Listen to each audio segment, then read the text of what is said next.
I tell you what will bring real social unrest is if a government and a parliament vote for something and see something through that they know is going to make their constituents' lives poorer, that they know is going to damage public services.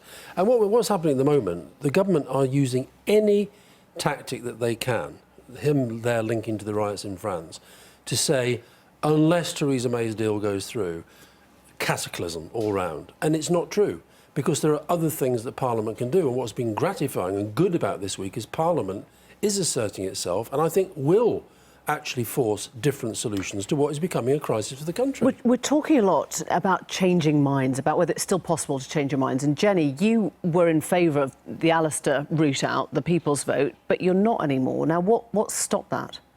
No, it's more nuanced than that. Originally, I thought a people's vote was a good idea. Then, as I began to realise that opinion wasn't shifting in favour of Remain, which I think is the sensible solution, I thought, OK, the country needs to compromise and we need to come together and we probably need to accept the government's deal. Then we get the government's deal, and at the same time it becomes apparent that the Brexiteers have no intention of compromising on anything. There's no point in Remainers saying we'll back May's deal when the hardline Brexiteers are busy blowing it up in Parliament. We've reached a situation where Parliament cannot compromise. There is nothing on the table that they agree on. So I think it becomes evident that we probably will have to put it back to the people. The big question that I now have, though, is that all along Remainers have assumed that leaving is so disastrous for the economy, as all economists, all predictions tell us, that naturally people will change their minds. But they haven't, because leaving has become a faith, remaining is a faith.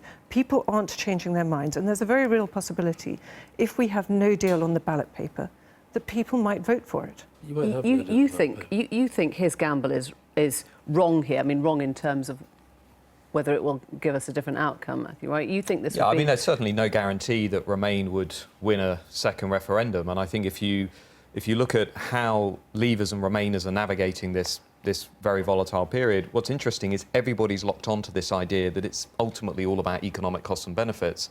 And it's quite clear that, particularly on the Leave side, they're having a very different conversation, and it isn't just about GDP, it isn't about the national economy. And we've got 20 years of research on how people think about Europe, and it's all about identity, community, borders, security. So Jenni's right when she says it's a faith now. Well, I'm surprised, to be frank, at the response of Remainers over the last 2 years, because there just seems to be a lack of self-reflection on what went wrong in 2016. What's the new narrative? What's the new conversation? What's the new offer? The reason Leavers are not really budging, there's been a 1 or 2 point shift, but nothing major, is because we're having the same conversation. And we're just saying, well, here's some economic doom and gloom, take this. And of course they're not going to change their minds, because it's the 4th or 5th based election organised around fear. Can I ask you really honestly, do you think you have become more entrenched as a Remainer in the last 2 years? I mean, are you, when you hear Matthew's point... I as an individual, yes. I as an individual have become, if anything, more convinced that we are taking the wrong course. Right, I am, yes. However, I don't buy this idea that people, both directions, by the way, aren't changing their minds. I think we sort of look at this debate as though 17.4 million people feel betrayed. Some of them have changed their minds. Some of the people who voted Remain have changed their minds. I met one the other day. Very few. And also this idea that there isn't a shift. There's now a very, very clear majority for people saying that they think they should have the final say. Now, I think on that, and by the way, I would not be at all complacent about the debate, because I think we're living in very, very volatile times. But Matthew's point was more interesting, which was that you have failed actually to have heard what people were talking about. No, listen, I hear it, but the campaign is the People's Vote campaign. It's trying to get a referendum on the outcome of these negotiations. That's what it's all been about. That's why we were just saying, watching Liz Truss with her black pudding, it's a bit weird, the politicians all going around the country today when their sole target is the MPs. Our target has been the MPs. Our target has been the Labour Party, trying to get them to a different position. Jenni. If we do get a referendum, completely right, the campaign has to be totally different to what it was last time. Jenni. It's actually disingenuous to say that the referendum campaign is simply about getting a people's vote. It is led and run, understandably, by people who think that Brexit is a terrible mistake and we must reverse it.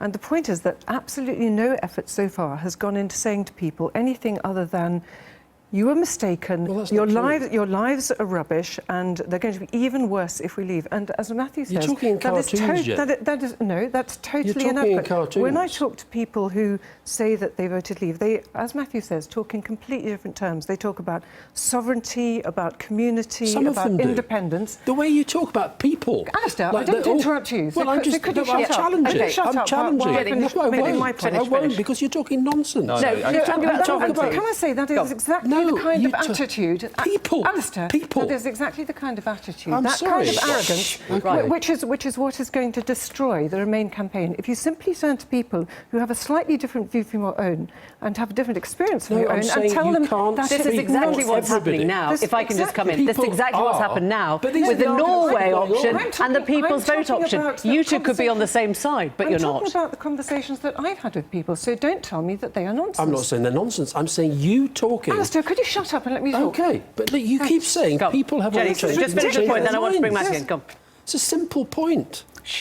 The point is that people are talking across one another, and the conversations that Remainers are having with Leavers, they have completely different priorities. I have different priorities from the Leavers around me that I meet, and different things matter to them, which is why I fear that because we're talking at cross purposes, no one is going to change their minds. So there are in two time. conversations People aren't going Well, on, I think basically. I mean, with a strategy type hat on, my question to Remainers is, look at all the time that I think has been wasted in that vote in 2016 was a clear demand for a change of the economic, social and political, And it has to come. political settlement.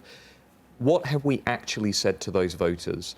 Why does London still get so much and other regions don't get as much? What are we doing about coastal communities? What are we doing about northern Okay, Matthew, fading but can I industrial ask you communities? something? If What are we you doing say about that- if electoral you say- reform? no, But I what want you to said- ask- What you said to what would you say to a voter in Mansfield that got screwed over by globalisation, hasn't seen an increase in their standard of living, wages have stagnated, and what you're saying to them effectively is, you're now going to have a bit more economic pain because you've just asked for. Well, a he's little saying bit don't more make people control over your life. poorer. But my No, question no, to you what I is, would wait a say- sec, But how do you change their Matthew, mind? my question to you is, why isn't it important for Brexiteers to tell people that actually the economics of this do matter? Instead of saying they do want to say believe in that. sovereignty. They do say that as well. You see, I think we're oversimplifying both sides of the argument. So, look, I go to Burnley. I'll be there tomorrow to watch a football team. I see people like your Mansfield people all the time. And what I say to them is I completely understand why you voted leave. I totally understand why you think the political class have let you down. I totally understand why you think the economy doesn't work for you. This Brexit is going to make it worse. And we have to make that argument because I believe it to be true. Well, I would say that we've had about 10 to 12 studies of why we're here.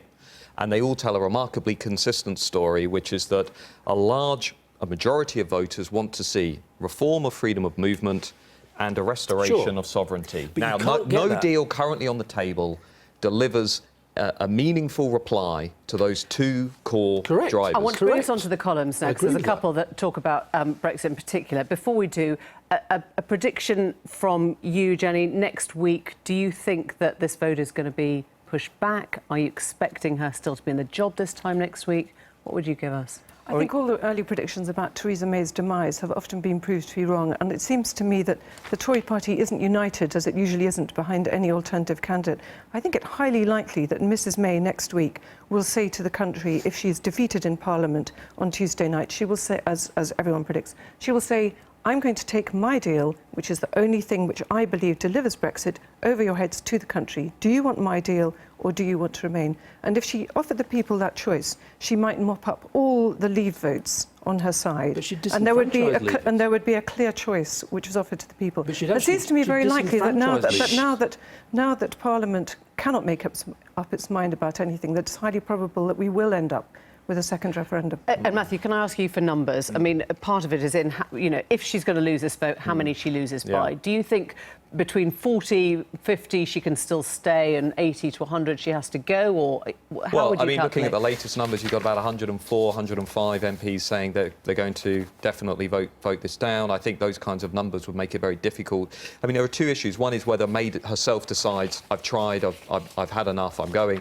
And the other is actually whether, the men in grey suits walk in from the cabinet and say, this is it, the authority's gone. Let's bring in Jonathan Friedland's piece in The Guardian tomorrow. He's talking about crunch time for Labour. Hollow talk will no longer do. Cake and eat it. Unicorn impossibilism. This is his quote, is no less dishonest when it comes with a red rosette on its lapel. Essentially, picking up on the Corbyn interview that was in The Guardian today. Does Labour have to get off the fence, or have they played a blinder here? Well, the country's at a moment of, I think, of considerable peril, and leaders have to lead. And there has to be clarity, I think, very quickly after the vote about what Labour seriously wants the country to do. So I understand this step-by-step approach. Call for election, unlikely to get it. But then the question does become, will they then campaign for a people's vote as the only possible way of breaking this impasse? And I agree with Jenny, by the way, that Theresa may be the person who brings this forward, but I think it would be, here's me as a Remainer, I think it would be incredibly disenfranchising if the choice actually was just Remain and her deal having been comprehensively rejected by Parliament. Yes. It's also a very... And also, no deal is not hard Brexit. Jenny, last word to you. I think it would be incredibly irresponsible of anyone in Parliament to agree that no deal should be on the ballot I'm not saying paper. no deal should be. I'm talking about Boris Johnson defining what he means by a hard Brexit. So you're just waiting for that. We shouldn't have a hard Brexit on the ballot paper. It should be either May's deal or Remain, and that is because there is no majority in Parliament for no deal, because parliamentarians know how absolutely disastrous it would be. But no it would deal is ruin not hard people's Brexit. lives for generations, and because the country wouldn't realise how disastrous it was going to be, the country can't afford to have that on the referendum. Thank you very much indeed.